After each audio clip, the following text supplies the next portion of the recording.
Hello, everyone. Welcome. Welcome to video number 73 of Elsie Lincoln Benedict's book, How to Get Anything You Want.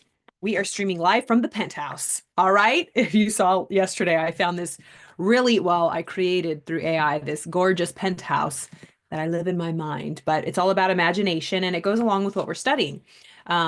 We are on lesson 6 out of 7, lesson 6 out of 7.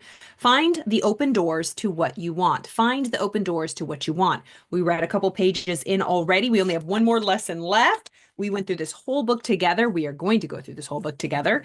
And I'm appreciating all of your support and your comments and all of that jazz. If you are on Facebook, I encourage you to hop on over to YouTube. We are building our community over here, and I'm so happy. I'm so happy about it. So this is video number 73 in this series. It's under playlists. How to Get Anything You Want by Elsie Lincoln Benedict. And she said, yesterday we left off on a very powerful statement. To him who is prepared, chances are literally everywhere. To the person who is prepared, our chances are everywhere. We just need to prepare ourselves, right? Dig the ditches. There's so many people who want so badly, they want the partner. But if the partner were to walk through the door right now, would you be ready? Do you feel your best? Do you like, whoa, I'm not ready yet. I have to shave or I have to, you know what I mean? Like, I want to get a new wardrobe. I want to get no underwear. Like, you know what I mean? Like, if your dream partner came in right now, if you want to like be in a relationship, like marriage, like someone lives in your house with you, if they were to open all the drawers and cabinets, are you ready? Are you prepared? Like, this is who I am when I have a partner, acting as if already. I have a business. I want to share these services with people. I want to be able to have people hire me and share my gifts. Do you have a way for them to pay you? Do you have your bank routing number set up to a point of payment? Do you have a PayPal business account? Do you have a Stripe account? It takes 2 seconds to set up. Are you ready to receive the payment that you are desiring? I want people to visit my website. Have you started, building your website yet? Like, act as if now. Be prepared. Dig the ditches. It's like what's the story? Is it in the Bible? I'm not sure. But it's when you want rain, dig the ditches so it can hold the rain, right? If you're in a drought, like let's dig the ditches. Let's prepare for the good that we desire and that we want. Expect the good. So to him who is prepared, chances are literally everywhere. Get all ready for a thing, and nothing under heaven except your own death can keep it away from you. That's how we left off. My little piece of hair is flopping. Okay. Get all ready for a thing, and nothing under heaven except your own death can keep it away from you.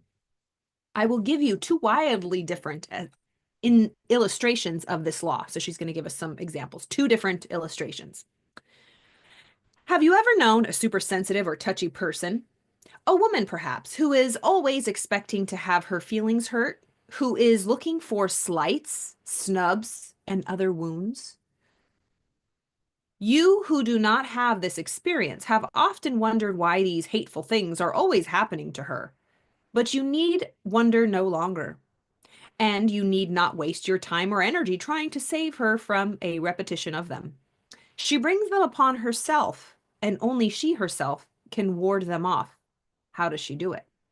Let's just take this example. Do you know a person who's touchy, who's always expecting, their feelings to get hurt, to be slighted, to be dismissed? People always dismiss me. People don't take me serious. People snub me. And that person's always triggered or offended. What a coinkydink that it always happens to them, right? And you just see it happen over and over, and it's true. They have evidence of it, but it seems to keep happening, and it's hurting them. She says, you don't need to wonder why it keeps happening to them. Don't waste your time trying to save that person. She says she brings it upon herself. They bring it upon themselves. Only they can stop those things from happening. How do they do that? How can they change? First, she is prepared fully every time she goes out for this very thing. She plans how she will act when it happens and what she will say when the blow falls. So it's like when you're getting ready, like to go to a family event, let's just say, and you know that Uncle Tom's going to be there and he's a big jerk face or whatever. You're probably getting ready, doing your mascara, Like, oh God, Uncle Tom's gonna be there. Oh, he always says a stupid thing. When he says it this time, I already know what I'm right. And we're like in our head rehearsing what we don't want to happen because we're expecting the negative to happen. All right. So it's saying first, we are preparing for battle. We're preparing for the nasty comment. We're preparing for the coworker that we don't like to act exactly the way that we don't like and bother us. So Elsie Lincoln Benedict is saying, listen, set example of this woman who always gets her feelings hurt. It's saying she brings it on herself. How does she do that? Okay. First, she is prepared fully every time she goes out for this very thing. She plans how she will act when it happens and what she will say when the blow falls.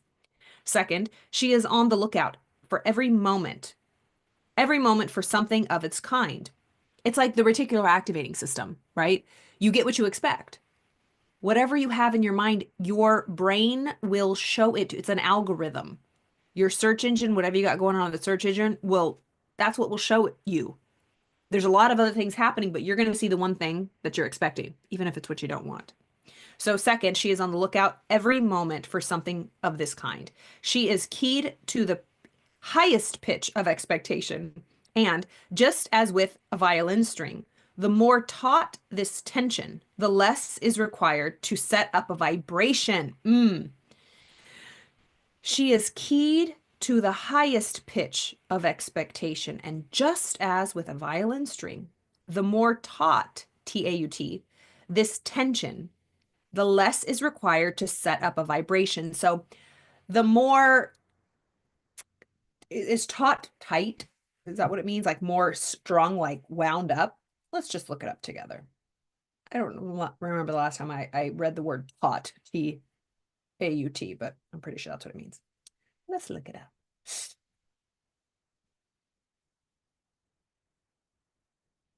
Tightly drawn, tense. There's no slack in it. Okay.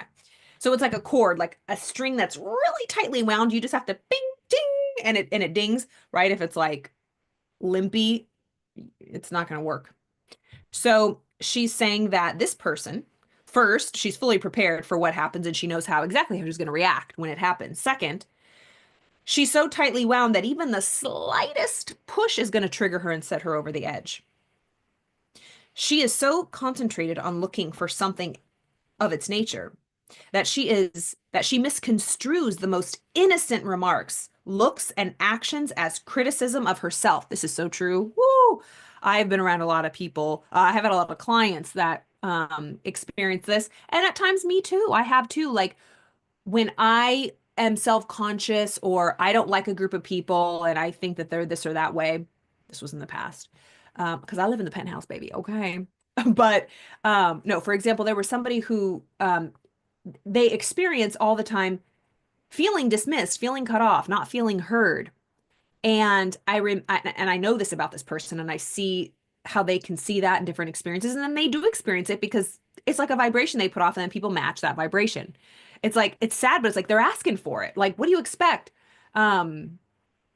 It's like a person that you're in a relationship with, and they always like, "Do you love me? Do you love me?" And they're always like needy and like need reassurance, and you're like, and then you end up breaking up. They're like, "I see, I told you." It's like, well, because clearly that's what you wanted. You were like badgering me, and you're the last person I want to be around. We create like a violent abode energetically where the people have no option but to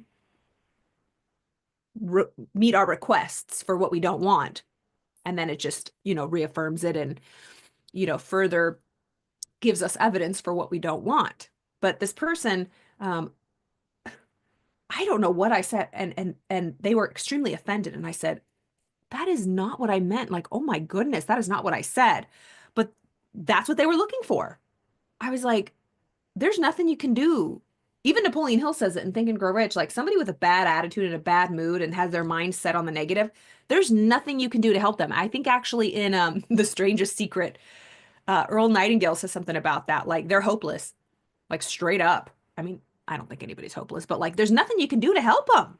There's nothing. What was I reading? Maybe it was Neville Goddard we just had a class and I was like reading something about, yeah, there's nothing you can do to help the person who isn't willing to help themselves. You can't Oh, you can't want it more. Even as a therapist, I remember a wise therapist told me, Carla, never want it more than your client. Never work harder than your client. Like, if they're not willing to do the work, there's nothing you can do. God bless them, love them, right? Have compassion for them. Because me too, in my areas of life, but like, we can't do it for other people. No one can do it for us. Nobody can do it for us. All right, back to the example. Do you ever know a person who's touchy and sensitive, thinks everyone's out to get them and doesn't like them? Well, that's what they keep experiencing. And they do that because they rehearse it. They prepare fully for that. Second, they're on the lookout. They are looking to be offended, right? Looking to be slighted because they're so concentrated on looking for the evidence that they misconstrue the most innocent remarks, looks, and actions as criticism on themselves. By assuming that she's the one that causes those who were entirely innocent, even of thinking of her, to ridicule her. Okay. By assuming this, she causes exactly what I just said. By assuming this, she causes those who were entirely innocent, even of thinking of her, to ridicule her. They would stop if she had ceased looking for it. So it's like you bring out in other people what you expect. If you, and this is the truth, especially for parents, like if you think your kid is a big screw up and you put that energy on them, they're going to screw up. It's like if you're at the, like, this was a joke. I don't remember it. Sabrina, listen. Apparently, I spilt my milk or I spilt my drink at dinner every night. Apparently, so they say. I don't remember that. But apparently, that was like what I was notoriously known for. Like the stories around the, chestnuts roasting over an open fire is remember Carla always used to spill her milk at dinner, blah, blah, blah. I'm like, no, I didn't. They're like, yes, you did. I'm like, okay, whatever. I don't remember that. Selective remembering. But it cracks me up. It didn't clearly, I don't remember that. But if they sit down and I was little and they were expecting me to spill my milk, it's their fault. Like they put that energy on me. So like if you expect something out of someone, you like bring it out of them. And it's unfortunate. Of course, but it happens with children because they don't have that they don't have the conscious faculties totally intact. And yeah, I've seen this so many times with parents like, oh, they always do this. They always spill it. 5 minutes later, they spill it. Oh, see, I told you. It's like, well, why don't you reinforce positive? Like you always do such a good job and you always are so careful with your food as opposed because when parents, they're the biggest influences, they put on their children like you always spill this, be careful, you always spill this, and then they spill it like oh and then the kid is getting this complex of that's their identity now. Oh my God, I always spill this, I always spill this, so they end up spilling it subconsciously. So Neville Goddard is really big on this too, but like what do you want from people, especially family members and people you love? Like if they're sick, Neville talks about, don't approach them if they're sick. Think of them in your mind as totally healthy. Even like we read earlier in these chapters, I think it was chapter 1 or chapter 2 about suggestion, the power of suggestion, about how that one woman, she accidentally put like talc powder on her face that made her look like ghostly white and she wasn't aware of it. And everyone's like, oh my God, you look so sick. Are you okay? You don't look well. And so she ended up in bed in fetal position sick because it had planted those seeds in her mind. And so even if someone does look sick or ill, it's like, you look fantastic. I love your hair. Like compliment them, make them feel good because the energy that we put on other people really affects them. Of course, it's our responsibility to pray up and be so strong within that we remain unmoved, but we're learning, and that's not the case for most of us, especially when we feel insecure. We're learning and growing. Anyways, long tangent of how we can affect one another and we are responsible, like, especially for weaker people, children, particularly, more vulnerable people, rather, who might not be so consciously aware. All right. So this person, assuming that everyone's going to hate them, um, she causes them to hate them. Think about someone who's really insecure and like thinks that everyone's out to get them. It's like, you don't even want to be around them. So then you're one of the people that doesn't like them. And then you just, again, reinforce what they believe to be true. Being prepared and on the alert for criticism, this woman has studied all of its manifestations and is able to recognize them instantly. She senses if She senses it if two people suddenly cease talking at her approach. She recognizes the supposed meaning of their glances while she is with them, and is painfully suspicious of whatever tones, smiles, or words are used when she leaves. Think about this in your life. If you've ever felt insecure or people around you, this is the truth. Even on these videos that I do, like I have a lot of people that, not a lot of people, but a few people that say like, were you talking about me? Was that example about me? And it's like, no, I wasn't even thinking about you, but why? Can you relate, right? If you're insecure and you think people are talking about you, or you think you did something wrong, or like when, say you walk into the like lunchroom, if you're at work and everybody be, silence, it's like, yes, you can feel intuitively if someone's like talking smack on you, but like if people are laughing, do you think they're laughing at you? Is that your first thought? Like maybe they're looking at a funny meme, right? Again, if they're just mean spirited and people don't like you, but most of the time it's like, why are we assuming that people are out to get us? Like, what are we thinking? Like, what are we putting in our mind? Like, what do we believe to be true about ourselves? You decide how people think about you, like in your own mind. Remember, she's saying that this woman is giving whatever she's giving meaning to what everybody else is doing, and she's making it personal about herself. The smirks, the smiles, the sounds, the side eyes. She she thinks it's all about her.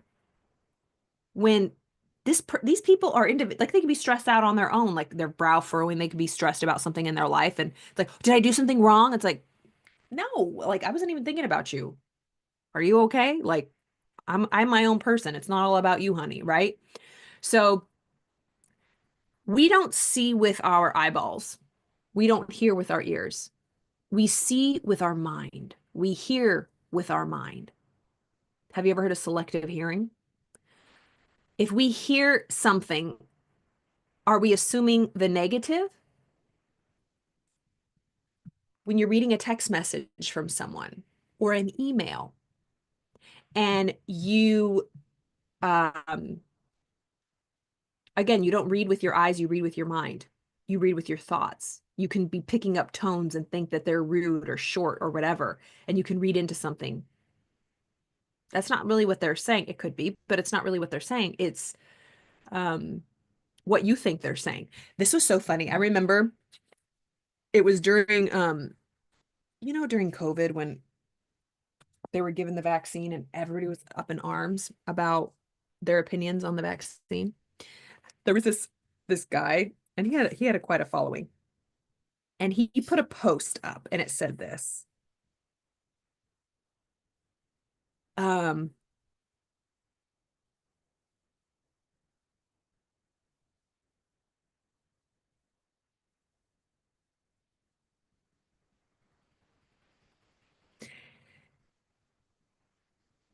okay, he wrote this. Something like this. Oh, I don't know if he still has it up. This was years ago.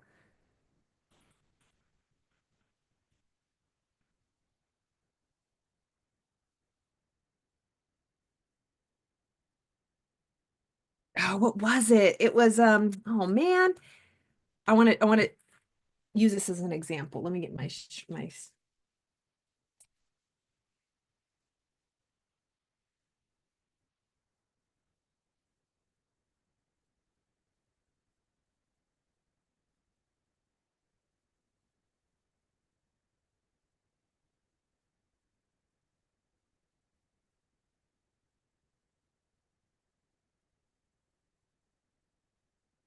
Okay, it was something like this. And you're scrolling and it's during that time and everyone's arguing about the vaccine.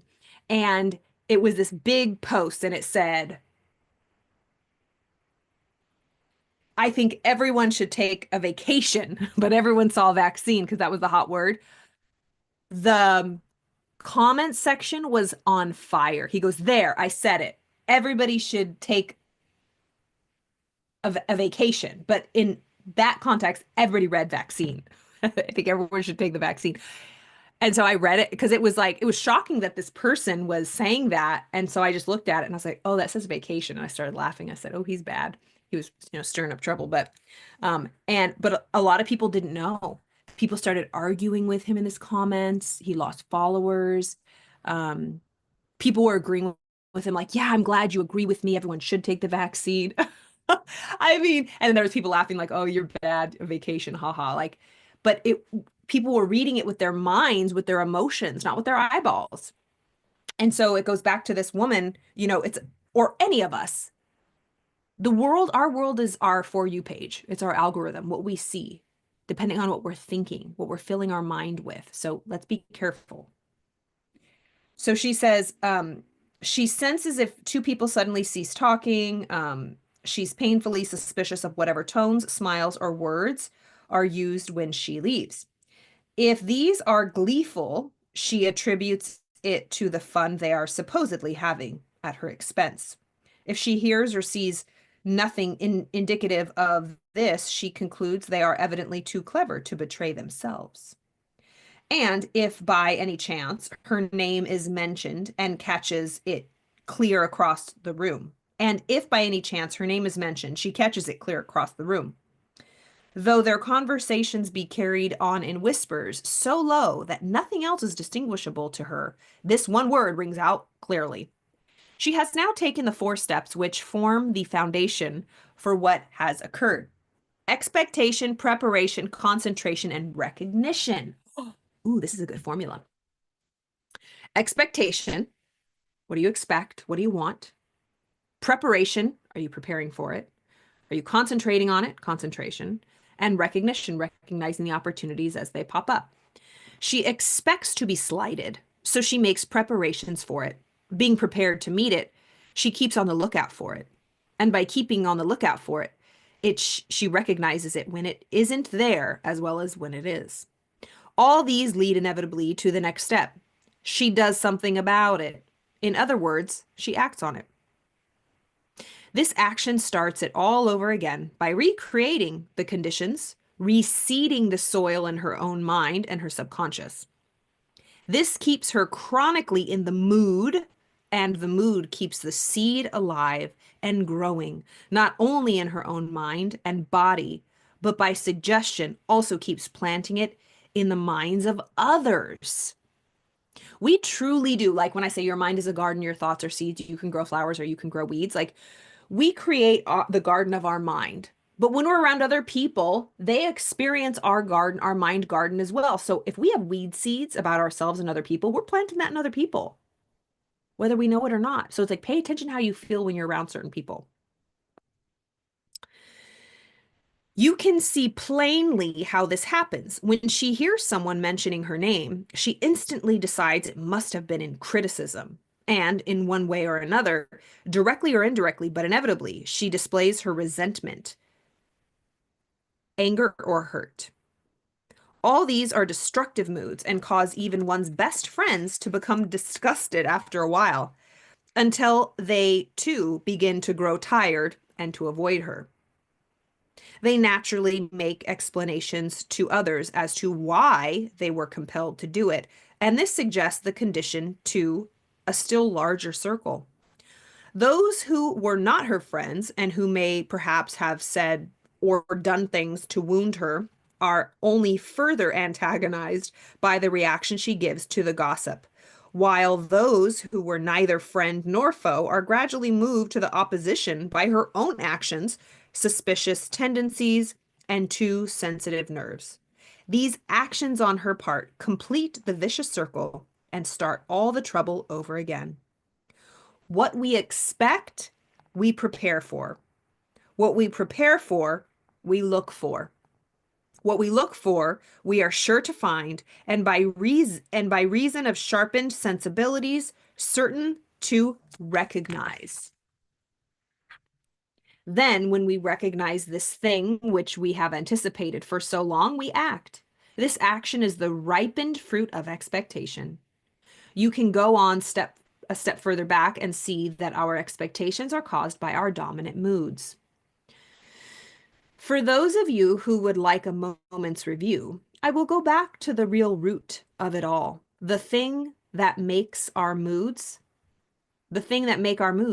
our thoughts. It all starts with our thoughts, baby. Now, this piece of hair is bothering me. There we go. Now, because we control our own thoughts, it is not difficult for any intelligent person to see that we directly and indirectly control our own lives and practically everything that happens to us. So for those, as a review, all things that make our moods are our thoughts. We control our thoughts. It is not difficult for any intelligent person to see that we directly and indirectly control our own lives and practically everything that happens to us. He who diligently seeks will find. He will find because there are several potential doors to each thing we want, and he will always discover at least one of these doors. If he seeks the good, he will find the good. If he looks for the bad, he will find the bad. The good always find good in everybody. The bad always find the bad. Both good and bad qualities are in us all. What we bring out of ourselves and other people is the important thing. We always and forever bring out of people, out of life, out of our environment, out of ourselves, out of our future, on the whole, the very things we are on the lookout for. Lookout is the mother of bring out. Ooh, lookout is the mother of bring out. So if you want to bring something out, look out for it. What we bring out is the measure of our success or failure. That is so good. I love her. I love her. She is part of my invisible council. I love her. We are doing a special call at the Napoleon Hill Institute. It's a 3-week mastermind. It's free. If you want to join, let me know. It's the Invisible Council. We're going to do it Fridays at 8 a.m. Pacific, 1 hour. Dan Matthews is running it, and it's open to the public. And we are going to study chapter 6 from Napoleon Hill's book, Think and Grow Rich, talking about the sixth sense and tapping in and forming our inner council. It's a little spiritual woo-woo when it comes to personal development, but hey, we're going there. All right, y'all, I have got to go on a run still. It's 8:12. So I'm going to head to the gym, go for a little run. And I hope you have a beautiful evening. I hope you like my penthouse. More on this coming soon on my penthouse community. And if there's any other way you would like to work with me, please check out the description box below. I'm offering one-on-ones now. There's a package of 4 when it comes to manifestation and self-concept work. So if you're working on your personal development, trying to manifest, just bringing things into form and you feel like you're blocked, I offer really powerful therapeutic modalities, EMDR, IFS, internal family systems, EFT tapping, really just focused on, usually those modalities are focused on trauma and pain. And that can definitely come up in sessions, but I'm a licensed psychotherapist, so I can handle it. But focused more on what we want, what we're expecting, and removing any block, any negative beliefs, any narratives, any programming, so you can live the life that you truly deserve and desire. All right, y'all, I am so excited for all the things to come. I will see you tomorrow. Have an absolutely beautiful evening.